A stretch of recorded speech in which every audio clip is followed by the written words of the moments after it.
మీద శ్రీలక్ష్మి గారి మీద ప్రకాశం జిల్లా ఎర్రగొండపాలెంలో ఈవిడ అక్కడ ఆర్డీఓగా పనిచేస్తున్నప్పుడు ఈవిడ మీద ఆరోపణలు కొన్ని వచ్చాయి. అప్పుడు ఆవిడ అక్కడి నుంచి ఆ చెవిరెడ్డి భాస్కర్ రావు గారు భాస్కర్ రెడ్డి కదా భాస్కర్ రెడ్డి గారు ప్రోద్బలంతో అంటే ఇక ఈవిడ రాజకీయంగా చాలా ఇది చేస్తున్నారని చెప్పి ఆవిడ్ని వైజాగ్ మళ్ళీ ట్రాన్స్ఫర్ చేయించుకున్నారు. ఈవిడికి ఒక ఈవిడి చరిత్ర చూస్తే అవినీతి ఆరోపణలతో ఉన్నాయి.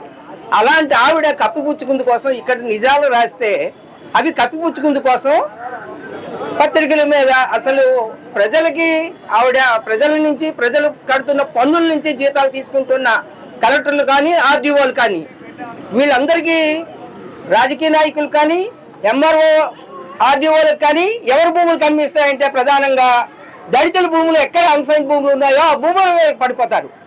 వెళ్ళి ఈరోజు రామావారికి ఇచ్చే కొండలు పట్టుకోమనండి. కొన్ని వేల ఎకరాల కొండలను దారాదత్తం చేస్తున్నాయి ప్రభుత్వాలు. మరి ఈ భూముల్లో కొన్ని వేల తాతల సంవత్సరాల నుంచి సాగుబడి చేసుకుంటున్న భూముల్ని ఈ ఎంఆర్ఓలకు కానీ కలెక్టర్లకు కానీ ఇవే కనిపిస్తాయి. ఈ కొండలు ఇస్తున్న కొండలు ఏమి కనబడటం లేదు ఎవరికి కూడా. ఎక్కడ చూసినా ఇక్కడే కాదు మొత్తం దేశవ్యాప్తంగా కూడా ఈ భూములన్నీ కూడా పెద్ద పెద్ద బడా భూస్వాములకి కార్పొరేట్ శక్తులకి కట్టబెట్టడం కోసమే ఈ ఎంఆర్ఓలు వీళ్ళు ఉద్యోగాలు చేస్తున్నాయి. ప్రజలు కడుతున్న పన్నుల నుంచి కడుతున్నారు, ప్రజల సొమ్ము తింటున్నారు జీతాల రూపంలో, కానీ అన్యాయం చేస్తున్నది ప్రజలకే అనేది మేము చెప్తున్నాం.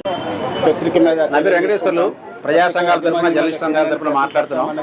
ఈరోజు విశాఖపట్నంలో లీడర్ పత్రిక సంపాదకులైనటువంటి వివి రమణమూర్తి గారి మీద ఆర్డీఓ శ్రీలేఖ గారు ఒక నోటీస్ జారీ చేశారు.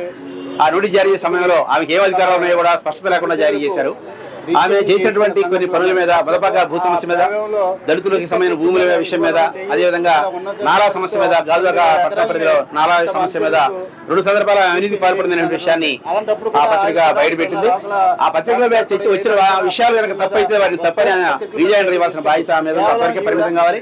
అంతేకాక ఆమె కనుక ఒకవేళ నోటీస్ బదిలిస్తే పై అధికారి దగ్గర నుంచి ఆమె అనుమతి తీసుకొని నోటీస్ ఇవ్వాల్సిన బాధ్యత ఉంటుంది. పై అధికారికి ఆమె కంప్లైంట్ చేయాల్సిన బాధ్యత ఉంటుంది.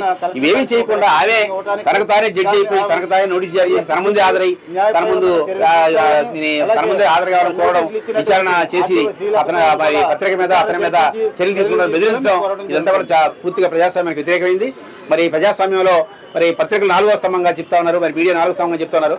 దానికి సంబంధించిన ఆనవాళ్ళు ఏమీ లేకుండా నామరూపాలు అక్కడ చేసేటువంటి ప్రక్రియలో భాగంగా ఇది ముందుకు వచ్చిందని మేము భావిస్తున్నాం, జర్నలిస్ట్ సంఘాలు కానీ అదేవిధంగా ప్రజా సంఘాలు కానీ. కాబట్టి వెంటనే ఆ రకమైనటువంటి చర్య మీద ఈరోజు కలెక్టర్ గారికి పిటిషన్ ఇవ్వడం జరుగుతోంది, ఫిర్యాదు ఇవ్వడం జరుగుతుంది. కలెక్టర్ గారు ఆమె నిన్నే సస్పెండ్ చేసి విషయాల మీద విచారణ జరిపి చట్టపరమైన చర్యలు తీసుకోవాలని, సమాజంలో ఉన్నటువంటి అవినీతి అక్రమాన్ని కాపాడడానికి ఆమె పెద్ద ఎత్తున పూనుకుంటా ఉందని, దాన్ని కప్పించుకోవడానికి ఇలా బయటపెట్టిన పత్రికల మీద మీడియా మీద దానికి పూనుకుంటా ఉందని ఈ చర్యల్ని మరి పరిగణలో తీసుకుని వెంటనే విచారించి శిక్షించాలని మేము ప్రజా సంఘాలుగా జర్నలిస్ట్ సంఘాలు డిమాండ్ చేస్తున్నాం. భూములని ఒక భూస్వామికి దఖల పథకం కోసం జరుగుతున్నటువంటి కుట్రను వ్యతిరేకించినందుకు కోర్టు దళితులకు అనుగుణంగా ఇచ్చినటువంటి స్టేట్మెంట్ ఆధారంగా పత్రికల్లో వార్తలు రాసినందుకు లీడర్ యాజమాన్యానికి నోటీస్ ఇవ్వటాన్ని విదేశం ఐక్యవేదిక ఖండిస్తుంది. ప్రజా సంఘాలందరూ ముక్త కంఠంతో ఖండిస్తూ ఆ ఉత్తర్వులని, ఆ నోటీసుని వెనక్కి తీసుకోవాలని కలెక్టర్ గారికి విజ్ఞప్తి చేయడం కోసం ఈ వేళ